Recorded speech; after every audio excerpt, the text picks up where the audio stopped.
달토끼의 잘 있기. 여러분 혹시 그럴 때 있으신가요? 조금만 이해받지 못해도 버려졌다는 느낌이 들어요. 나는 왜 이런 사소한 일에도 화가 나지? 아주 사소한 일인 걸 너무나 잘 아는데 그래도 크게 낙심되고 다 포기해버리고 싶을 때가 있었나요? 그런 사람이 있었어요. 좋은 남편을 만나고 안정적인 직장도 가진 사람이었습니다. 그런데 여자는 종종 남편이 자신을 방치한다고 느껴져 주체하기 어려울 만큼 화가 났어요. 방치한다고 느끼는 일은 그리 대단한 일은 아니에요. 깨웠는데 계속 잔다든지, 자신이 만든 음식을 맛있게 먹지 않는다든지 하는 아주 사소한 것이었습니다.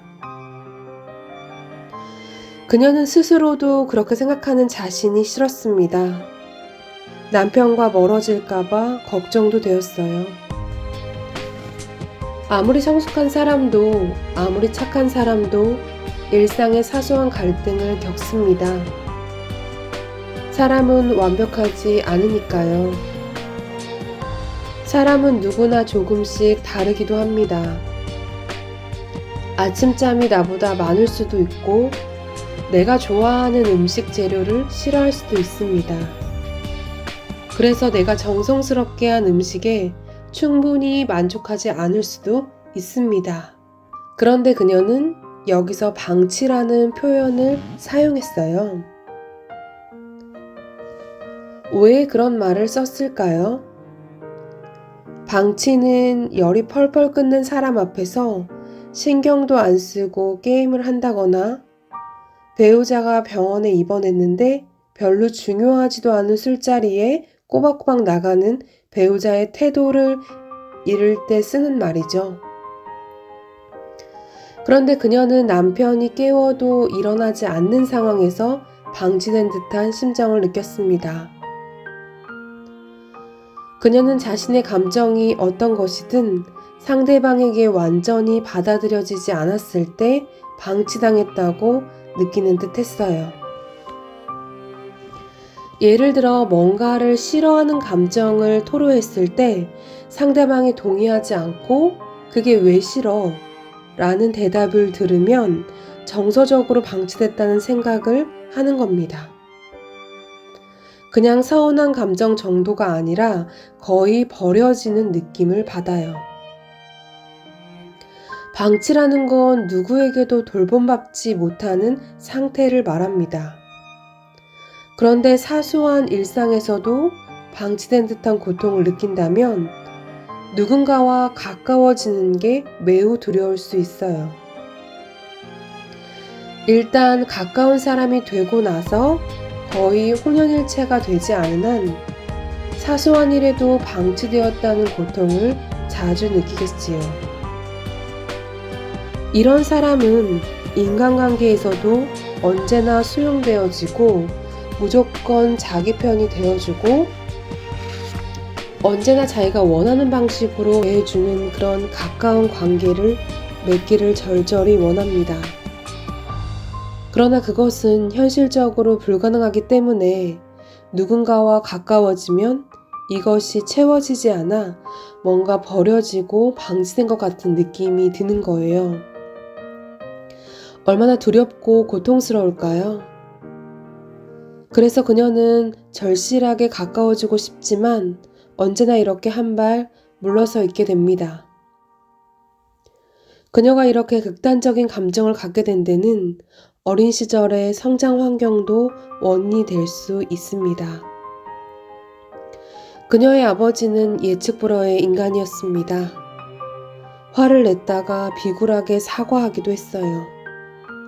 차라리 늘 무서운 사람이었다면 어린 그녀가 자신을 방어할 방법을 찾아냈을 겁니다. 하지만 폭발적으로 화를 냈다가 벼랑간 비굴할 정도로 사과하는 사람에게는 대처법을 찾기 어려워요. 이런 아버지는 자식들로 하여금 두려움과 동시에 경멸감을 일으킵니다. 자식의 입장에서는 이런 아버지는 화를 낼 때는 공포를, 비난할 땐 억울함과 사과할 땐 경멸감을 불러일으키는 존재예요. 자신이 별것 아니라고 생각하는 존재가 자신을 두렵게 할 때 사람의 자존감은 땅바닥으로 떨어집니다. 이렇게 하찮은 인간으로 인해 두려워하는 나는 또 얼마나 하찮은가 라는 생각이 드는 겁니다.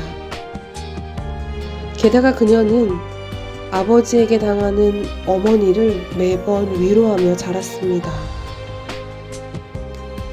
아이로 살았던 시기가 과연 있었나 싶어요. 한 인간으로서 느끼는 희노애락에 대해 한 번이라도 충분히 이해받아 본 적이 있나 싶습니다.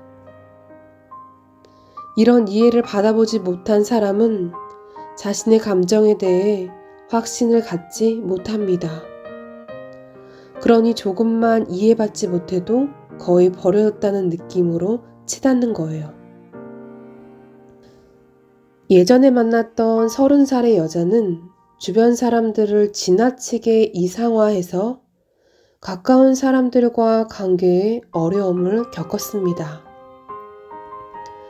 가난할 때 부모에게 버려져서 어떤 집으로 입양이 되었는데요. 그 집에서는 이 여자가 자식이 아니라 식모로 대했습니다. 노동력의 일부였을 뿐 이 여자를 사랑으로 보살피지 않았어요. 많이 맞기도 했고 양아버지에게 성폭행을 당하기도 했습니다. 다행히 여자는 좋은 남자를 만나서 결혼했습니다. 그런데 이 여자는 밤 12시만 되면 자는 남편을 깨워서 먹을 것을 만들어 달라고 했어요.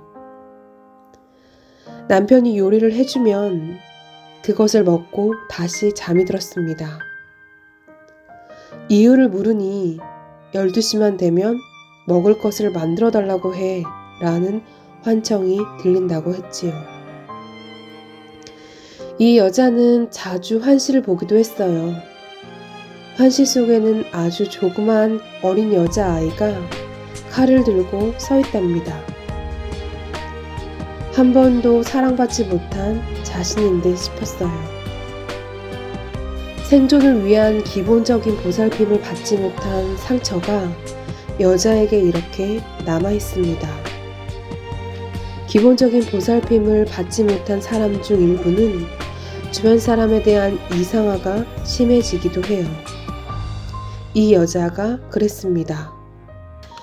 좋은 엄마가 되어야겠다는 생각에 지나치게 완벽하게 행동하려 했고 남편과 시어머니도 드라마에 나오는 것 같은 이상적인 사람이길 바랬어요. 당연히 육아는 너무 힘겹고 남편과 시어머니도 완벽하지 않으니 실망을 밥 먹듯이 했지요. 이럴 경우 주변 사람들과 원만한 관계를 유지하기가 힘들어요.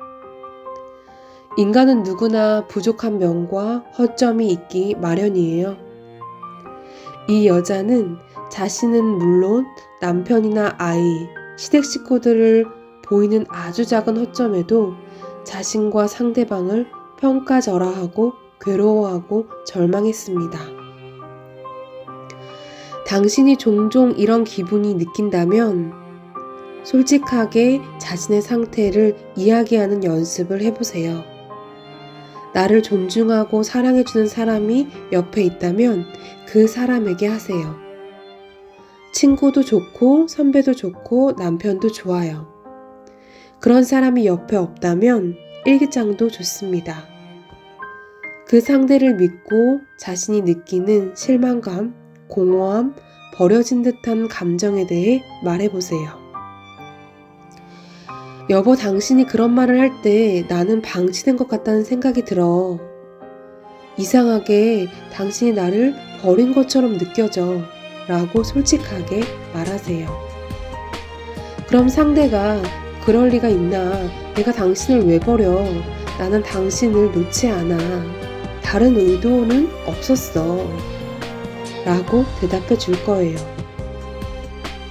일기장에 연습을 한다면 그 대답을 적고 스스로 반복해서 말해주세요. 이런 말을 듣는 경험이 수없이 필요합니다. 그 상대는 나의 나쁜 부모처럼 나를 짓밟지 않을 것이라는 사실을 믿으세요. 그들은 내 부모와 다른 사람이에요. 내 부모는 이제 나에게 영향을 끼칠 수 있는 위치에 있지 않아요. 네, 유익한 말씀에 감사한 마음이 듭니다. 오늘부터 일기를 써봐야 할 것 같아요. 어린 시절 나에게서 벗어나서 이제는 현재 건강한 나로 살기 위해 오늘도 노력해 봐야겠습니다. 순간순간 나오는 낯선 나의 모습도 여유롭게 대처할 만큼 성숙한 어른이 되기 위해 오늘도 노력합니다. 그럼 다음 이 시간에 또 만나요.